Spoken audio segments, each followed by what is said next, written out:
Ads లేకుండా latest episodes చూడండి.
అక్క,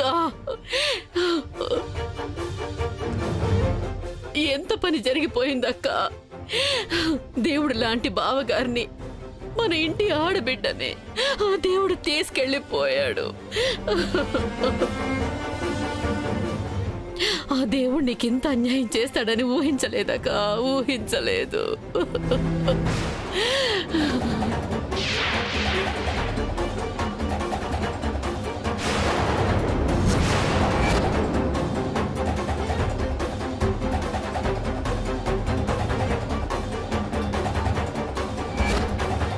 10 మందికి మేలు చేయడమే తప్ప బావగారు ఎప్పుడూ ఎవరికి కీడు చేసింది లేదు. మరి భగవంతుడు ఎందుకింత శిక్ష వేశాడు?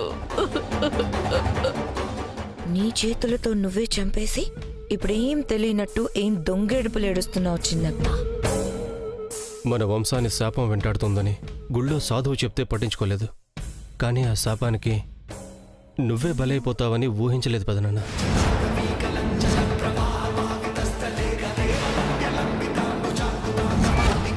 ఆ నగల కోసం దేవుడే నిన్ను మాకు దూరం చేస్తాడని అస్సలు ఊహించలేదు పెదనాన్న. ఆపరా నీ నాటకాలు.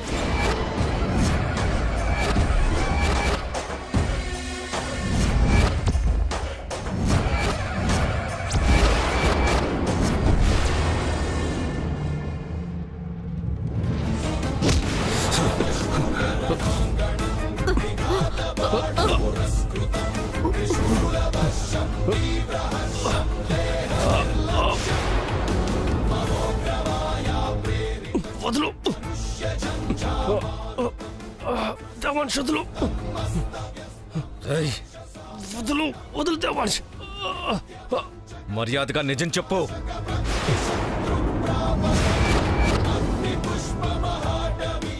ఏం నిజం దేవాన్ష్? నీ నాటకాలు చాలు, నిజం చెప్పు.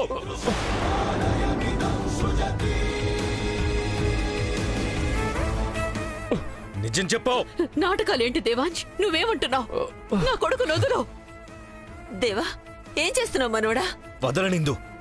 దీనంతటికి కారణం వీడే. నిజం చెప్పరా. నువ్వే కదా ఈ దారుణానికి వడిగట్టావు. చెప్పరా.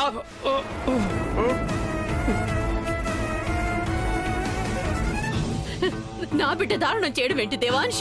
వదులు. వాడికేం తెలీదు. వీడు అమాయకుడు. అవును, వీడికి ఏమీ తెలీదు, నీకేమీ తెలీదు. ఇద్దరు చాలా అమాయకులు.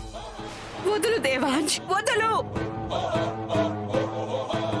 మనోడా, ఏమైందిరా? ఇందు, వీడు వీడి తల్లి కలిసి శాపాన్ని సాకుగా చూపించి నాన్నని అత్తయ్యని చంపేశారు.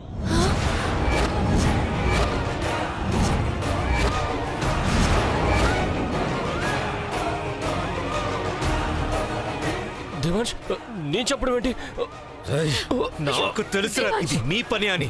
మర్యాదగా చెప్పు, ఎందుకు ఇలా చేశారు? దేవాంశ్, పిన్ని మావయ్యలో యాక్సిడెంట్ లో పోతే పాపం వాళ్ళనంటావేంటి? జరిగింది యాక్సిడెంట్ కాదు వదినా. పక్కా పథకం ప్రకారం ప్లాన్ చేసి ఇది యాక్సిడెంట్ లా చిత్రీకరించారు.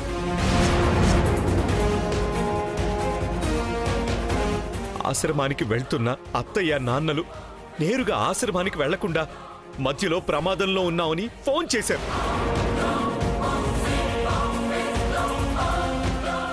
వారసత్వ సంపద ఇస్తేనే విడిచి పెడతామని చెప్పారు.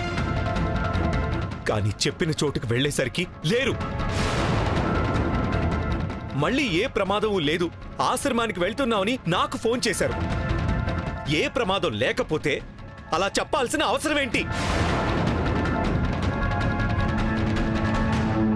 నగల కోసం వీళ్లే అత్తయ్యని నాన్నని తీసుకెళ్లి దొరికిపోతామనుకునేసరికి నాన్నతో మంచిగా మాట్లాడించారు.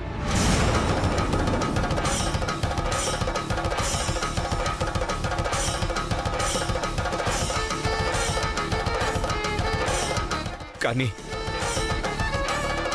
తర్వాత ప్రమాదంలో పోయినట్టు టీవీలో న్యూస్ వచ్చింది. వీళ్లే ఆ ప్రమాదాన్ని సృష్టించారు. అక్కడ ఏమైనా జరుగుండొచ్చు దేవాంశ్. అది వీళ్లే చేశారనడానికి సాక్ష్యం ఏంటి? అలా అడుగమ్మా. అసలు మళ్ళీ ఇంట్లో అడుగు పెట్టనని పంతంతో వెళ్ళిపోయాను నేను. కానీ బావగారు పోయారు. తోటి కోడలు పుట్టెడు దుఃఖంలో ఉందని పంతాన్ని పక్కన పెట్టి బాధని పంచుకుందామని వస్తే నన్ను నా కొడుకుని హంతకులు చేస్తారా? అసలు మేమెందుకు ఇలా చేస్తాం? ఆస్తి కోసమా? అసలు ఆస్తి వద్దనుకుని వెళ్ళిపోయిన దాన్ని నేను ప్రాణాలు తీస్తానా? ఈ ఆస్తి కోసం కాదు, అంతకు మించిన వారసత్వ సంపద కోసం ఇదంతా చేశారు.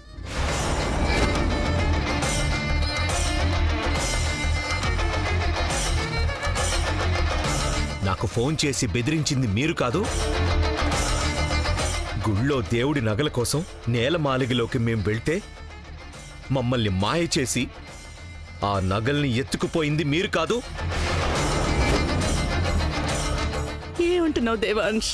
అవునత్తయ్య, మీరందరూ కంగారు పడతారని, ఆ రోజు దేవుడి నగలు దొరికాయని మీ అందరికీ అబద్ధం చెప్పాం.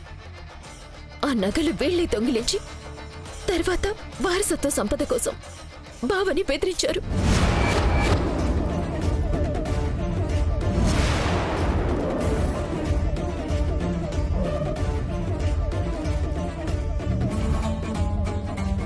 ఆ బెదిరింపులు చూస్తే వీళ్ళు ఎంతకైనా తెగిస్తారని అర్థమైంది. ఆ యాక్సిడెంట్ అనుకోకుండా జరిగింది కాదమ్మా. ఆ సంపద కోసం వీళ్లే చేయించారు.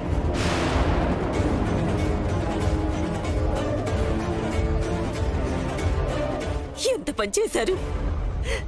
ఆస్తి కోసం నా బిడ్డల ప్రాణాలు బలి తీసుకుంటారా? అత్తయ్య, దేవాంశ్ అంటే ఏదో ఆవేశంలో మాట్లాడుతున్నాడు అనుకోవచ్చు. మీరు కూడా అలా అంటారేంటి అత్తయ్య? ఆవేశంలో మాట్లాడడం కాదు పిన్ని. ఫోన్ చేసి నగల కోసం మాట్లాడింది నువ్వు. నా ఫోన్లో మొత్తం వాయిస్ రికార్డ్ అయింది. ఇక తప్పించుకోలేరు.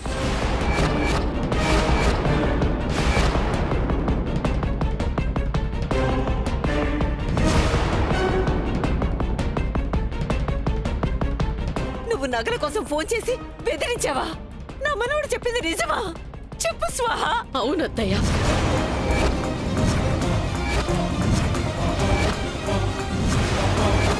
నేనే ఫోన్ చేసి బెదిరించాను.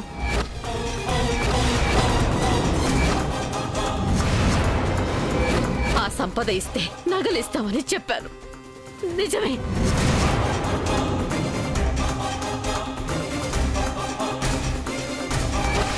కానీ బావగారి చావుకి నాకు ఏ సంబంధము లేదు.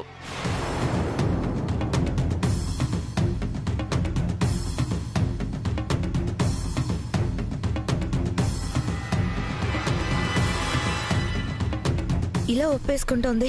ఆధారాలున్నాయనేగా భయపడుతోంది. ఆ గొంతు నాది కాదని అబద్ధం చెప్తే సరిపోయేది కదా. చూసావా ఇందు? సంపద ఇస్తే నగలు ఇస్తానందంటే నగలు వాళ్ళ దగ్గర ఉన్నట్టే కదా. వీళ్లే దొంగతనం చేసినట్టు కదా. కాదు, ఆ నగలు మేము దొంగతనం చేయలేదు. నా కొడుక్కి కూడా దక్కాల్సిన వారసత్వ సంపద నువ్వొక్కడివే సొంతం చేసుకుంటున్నావని వాటిని బయట పెట్టడం కోసం లేని నగల్ని ఉన్నట్టు అబద్ధం చెప్పావు. లేదు పిన్ని, ఇప్పుడు నువ్వు అబద్ధం చెప్తున్నావు. ఆ నగలు మీ దగ్గరే ఉన్నాయి. ఆ నగలే ఉంటే వాటితోనే ఏదో ఒకటి చేసుకునేవాళ్ళం కదా దేవాంశ్. మళ్ళీ మీ వైపు చూసుండేవాళ్ళం కాదు. అవును, చూసుండేవాళ్లు కాదు. కానీ ఆశ, అంతకు మించి ఎక్కువ దక్కించుకోవాలన్న ఆశ, ఆ ఆశతోనే నా దగ్గర సంపద ఉందని తెలియగానే మీ దగ్గర నగలు ఉన్నాయని బయటపడ్డారు. కాదు, ఆ నగలు ఉన్నాయని నువ్వు చెప్పిన కారణంగా అవి మా దగ్గర ఉన్నాయని నా కొడుకునెవరో బంధించి వాడి ప్రాణాలు పోయేలా చిత్రహింసలు పెట్టారు.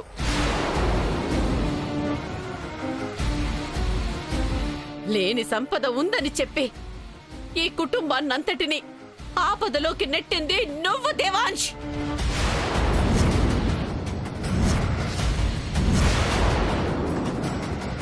ఏమంటున్నారు అత్తయ్య? అసలు సంపదే లేదా? దేవాంశ్ నాటకమాడా? అవును, లేదు. కానీ ఉందని దేవాంశ్ అబద్ధం చెప్పడం వల్ల అందులో మాకు వాటా వస్తుందని దానికోసం వాళ్ళని బంధించారు.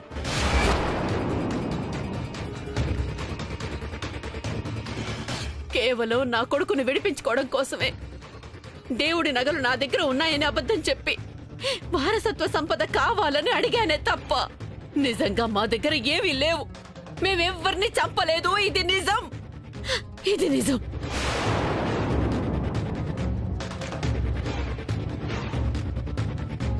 ఇప్పుడు బావగారిని శాంతవతినని కూడా ఆ సంపద కోసమే ఎవరో చంపేసుంటారు. దేవాంశ్, ఇదంతా నువ్వు లేని సంపదని ఉందని అబద్ధం చెప్పడం వల్లే, లేదంటే ఈ ఘోరం జరుగుండేదే కాదు. అవును, సంపద ఉందని అబద్ధం చెప్పి పెదనాన్న అత్తయ్యలు చనిపోవడానికి ఒక రకంగా కారణం నువ్వే దేవాంశ్.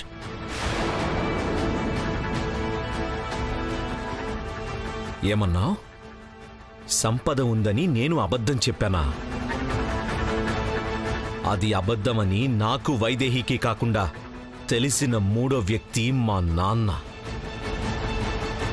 మరి ఈ నిజం మీకెలా తెలిసింది?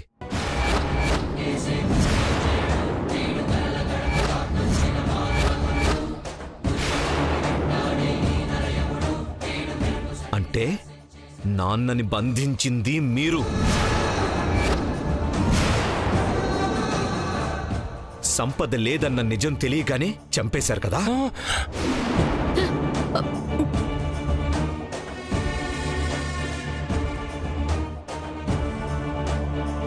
చెప్పరా? అవును, నాకు కూడా ఆయన్ని నిజం చెప్పలేదు. అంటే నా కొడుకు చెప్పేదే నిజం. నువ్వు నా పసుపు కుంకుమలు దూరం చేసావా స్వాహ? దూరం చేసావా? దూరం చేసావా?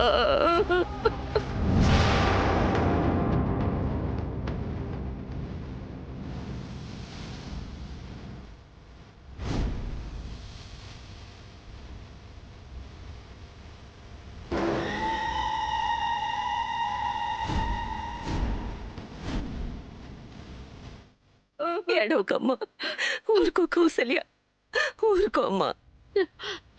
లేదక్క, ఈ నిజం బావగారే నాకు చెప్పారు.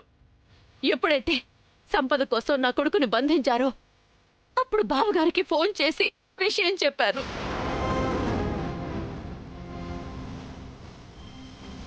అసలు ఆ సంపద ఉంటే కదా అన్నారు. నాకు అలా తెలిసిందే తప్ప మీరు అనుకుంటున్నట్టు నేను బావగారి ప్రాణాలు తీయలేదక్క. నేనెందుకు చేస్తానక్క? ఆస్తిని ఎలాగూ పంచలేదు, బాధనైనా పంచుకుందామని వస్తే మమ్మల్ని హత్తుకుల్ని చేస్తారా?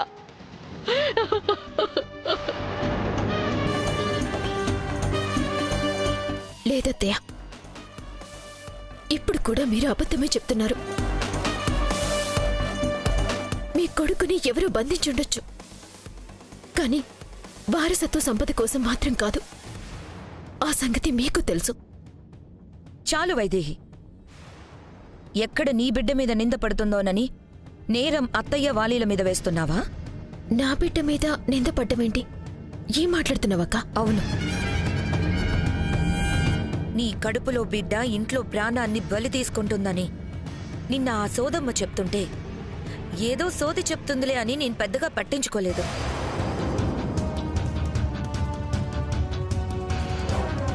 శుభమే అశుభంగా మారబోతున్నది తల్లి. పుట్టేది పసిగుడ్డు కాదు, ప్రాణాలు తీసే పాషాణం. వంశాన్ని నిలబెడతాడనుకున్నవాడే నాశనం చేస్తాడే తల్లి. అదే తన మాటలు నమ్మి జాగ్రత్త పడుంటే పరిస్థితి ఇలా ఉండేది కాదు. దీనంతటికీ కారణం నీ కడుపులో బిడ్డ.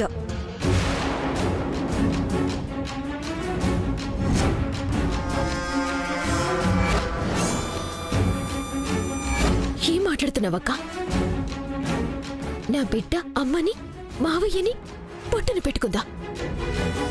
ఎలా మాట్లాడుతున్నావు అసలు? ఉన్నదే మాట్లాడుతున్నాను వైదేహి. ముమ్మాటికి నీ కడుపులో బిడ్డే ఈ ఇంటి దీపాన్ని ఆర్పేసింది.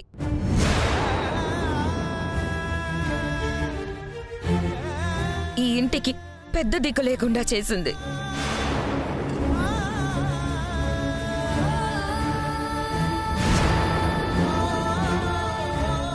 అత్తయ్య నుదుటిన కుంకుమ నేల రాలేలా చేసింది. చివరికి నీ కన్న తల్లిని కూడా నీకు దూరం చేసింది. శాపాన్ని మోసుకొస్తున్నది నీ కడుపులో పిండమే. వదినా! దేవాంశ్, ఎవరు ఎంత అరిచినా ఇది నిజం. ఆ సౌదమ్మ మాటలు గుర్తొస్తుంటే ఇంకా ఏం అనర్థాలు జరుగుతాయోనని భయంగా ఉంది.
ముమ్మాటికి నీ కడుపులో బిడ్డే ఈ ఇంటి దీపాన్ని ఆర్పేసింది.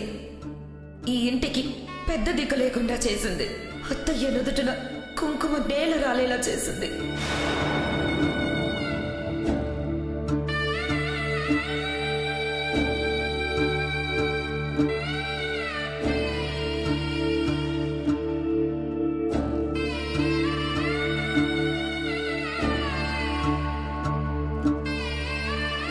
నాన్నని అత్తయ్యని మర్చిపోవడం కష్టమే వైదేహి.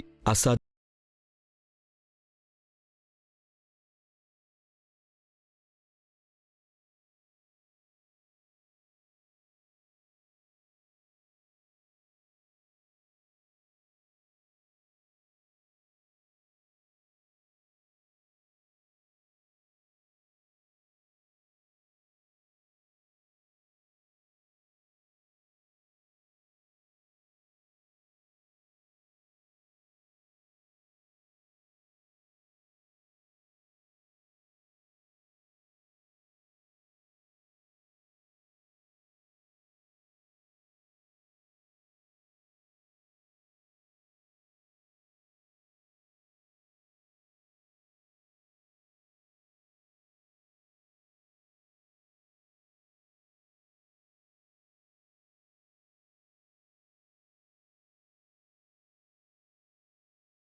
వాళ్ళు అలాగే అంటారు వైదేహి.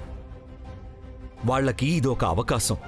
ఆ మాటలు పట్టించుకొని నువ్విలాగే బాధపడుతూ ఉంటే మన బిడ్డకి అన్యాయం చేసిన తల్లివవుతావు.